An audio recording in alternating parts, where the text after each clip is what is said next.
শ্রীকৃষ্ণ, আজ আমি রাধার মতো অনুভব করছি। অত্যন্ত প্রসন্ন আজ। আজ আমি আপনার সঙ্গ লাভ করলাম। আজ আপনি বাঁশি রাধার জন্যে নয়, আমার জন্যে বাজিয়েছেন। জাম্ববতী, আমি বাঁশি বাজাই প্রেমের জন্য। যে প্রেম তোমার মধ্যেও রয়েছে, সেই জন্য হয়তো তুমিও তা অনুভব করলে।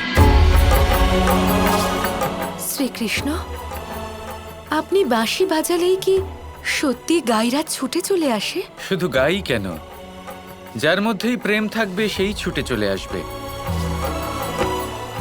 হ্যাঁ, আজ আমি সেই প্রেম অনুভব করেছি। আপনি ঠিকই বলেছেন শ্রীকৃষ্ণ।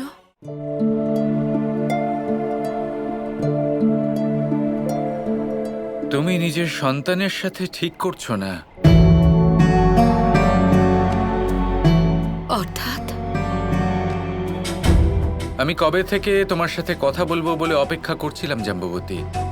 আমি চাইছিলাম তুমি এই কথা বোঝো। একবার ভেবে দেখো, একজন মায়ের কি তার সন্তানের সাথে এরকম করা উচিত? তাকে এমন কিছু করতে দেওয়া উচিত যার ফলে তারই ভবিষ্যৎ নষ্ট হচ্ছে? যদি তুমি শাম্বর ভালো চাও, তাহলে ওকে সেই সব দিও না, সেই সব বলো না যাতে ও প্রসন্ন হচ্ছে। এটা দেখো যে কোন গুণের দ্বারা ও এই সংসারকে প্রসন্ন করতে পারে।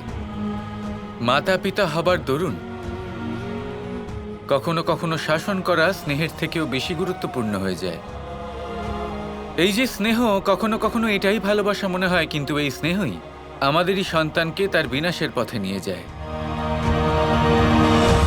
আপনি এরকম এই কারণে বলছেন, কারণ হয়তো আপনি শাম্বকে, ওর ভাবনা চিন্তাগুলোকে ঠিক করে বোঝেননি। ঠিক আছে জাম্ববতী, যখন তুমি শাম্বকে বুঝবে তখন আমাকেও বুঝিও। আমিও তো জানতে চাই যে এমন কি আছে যা আমি বুঝতে পারছি না। নিশ্চয়ই, কিন্তু তার আগে আমি আরো একবার আপনার বাঁশির সুর শুনতে চাই। রাধার মতো আমার খোলা চুলে মালা পরতে চাই। অবশ্যই, আজ তোমারই দিন জাম্ববতী। আমি ফুল নিয়ে আসছি।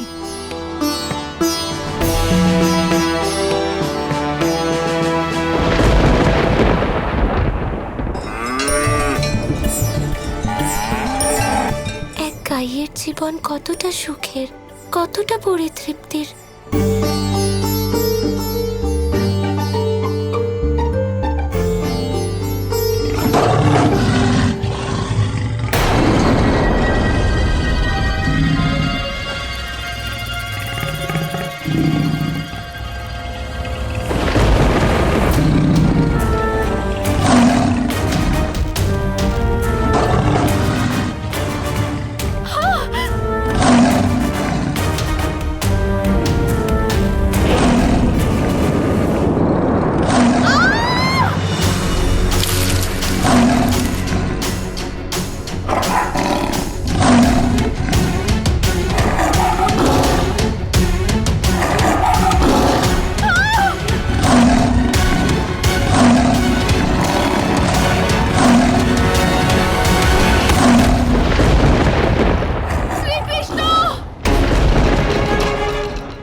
তাহলে নিজের ইচ্ছা অনুসারে তুমি বাঘ হয়ে গেছো শাম্ব।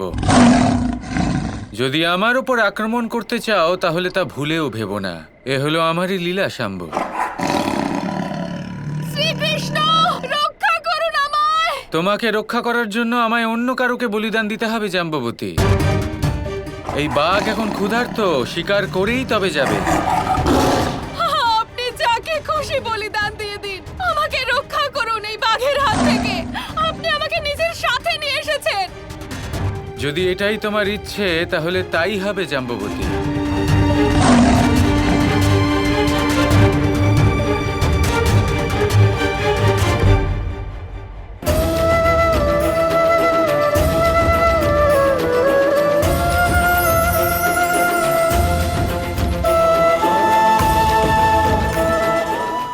তো কৃষ্ণের সুর।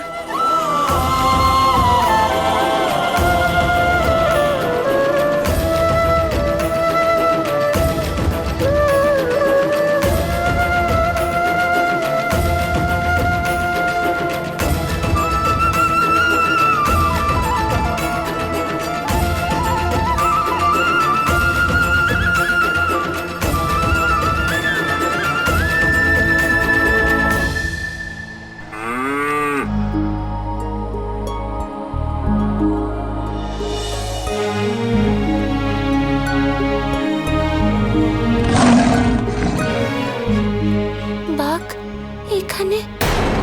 কৃষ্ণ যখন জানতো এখানে বাঘ আছে, তাহলে আমায় ডাকলো কেন? সে যাই হোক, কৃষ্ণ যখন এমন করেছে, ওর উদ্দেশ্য শুভই হবে। নিশ্চয়ই কেউ বিপদে পড়েছে। আমাকে এই বাঘকে এখান থেকে দূরে নিয়ে যেতে হবে।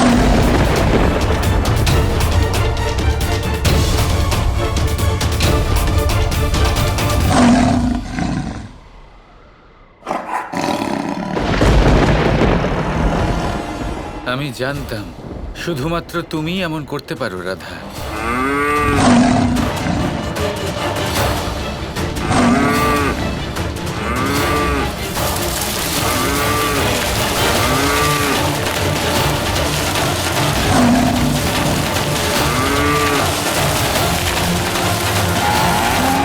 নিরর্থক প্রচেষ্টা করছেন গোমাতা।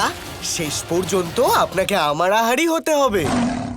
জাম্ববতী, তুমি বাইরে আসতে পারো, বাঘ চলে গেছে।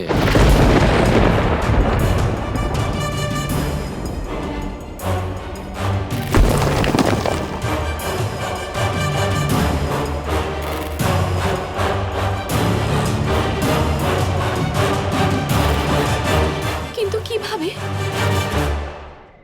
কিভাবে তাড়ালেন আপনি ওকে? আমি বলেছিলাম না, কাউকে একটা বলিদান দিতে হবে। দিয়েছি। কার?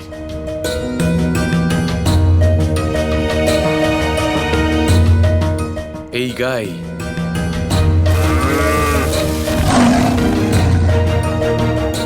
এই গাইয়ের পরিচয় জানার আগে এটা জেনে নাও, এই বাঘ কে জাম্ববতী? কে? তোমার পুত্র শাম্ব। না, ও আমার পুত্র হতেই পারে না। শাম্ব বাঘ কি করে হতে পারে শ্রীকৃষ্ণ? আমি ঘোষণা করেছিলাম জাম্ববতী যে আমি সবার মনোবাঞ্ছা পূর্ণ করব, আর আমি সেটাই করেছি। তুমি কামনা করেছিলে তুমি আমার সাথে ভ্রমণ করতে যাবে, পূর্ণ করেছি।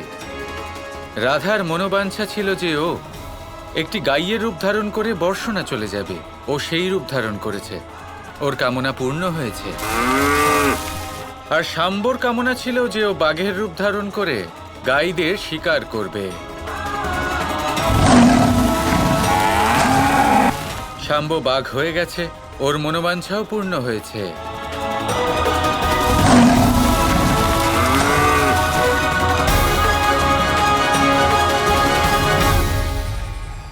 কিন্তু শ্রীকৃষ্ণ, এটা কি সম্ভব? যদি রাধা এখানে থাকতো তাহলে বলতো যেখানে কৃষ্ণ রয়েছে সেখানে কোনো কিছুই অসম্ভব নয়। আপনি ঠিক বলেছেন আর্য। যদি আমি একদিনের জন্যও রাধা হতে চাই, তাহলে আমাকে রাধার মতো বিশ্বাস করতে জানতে হবে। আমার আপনার ওপর পূর্ণ বিশ্বাস আছে আর্য। তাহলে বিশ্বাস করো জাম্ববতী, এটাই হলো শাম্বর প্রবৃত্তি, শাম্বর মূল ব্যক্তিত্ব, শাম্বর স্বভাব। বাঘের রূপে শিকার করা। কিন্তু আমি তোর মা, ও আমার উপর কেন আক্রমণ করবে? যখন ব্যক্তির ব্যক্তিত্বই রুদ্র হয়ে ওঠে, বিনাশকারী হয়ে ওঠে, আর যখন সে ক্রোধে পরিপূর্ণ, তখন সামনে মা থাকে নাকি অন্য কেউ, তাতে তার কিছুই যায় আসে না জাম্ববতী। শাম্বর মূল স্বভাব হলো হিংসা।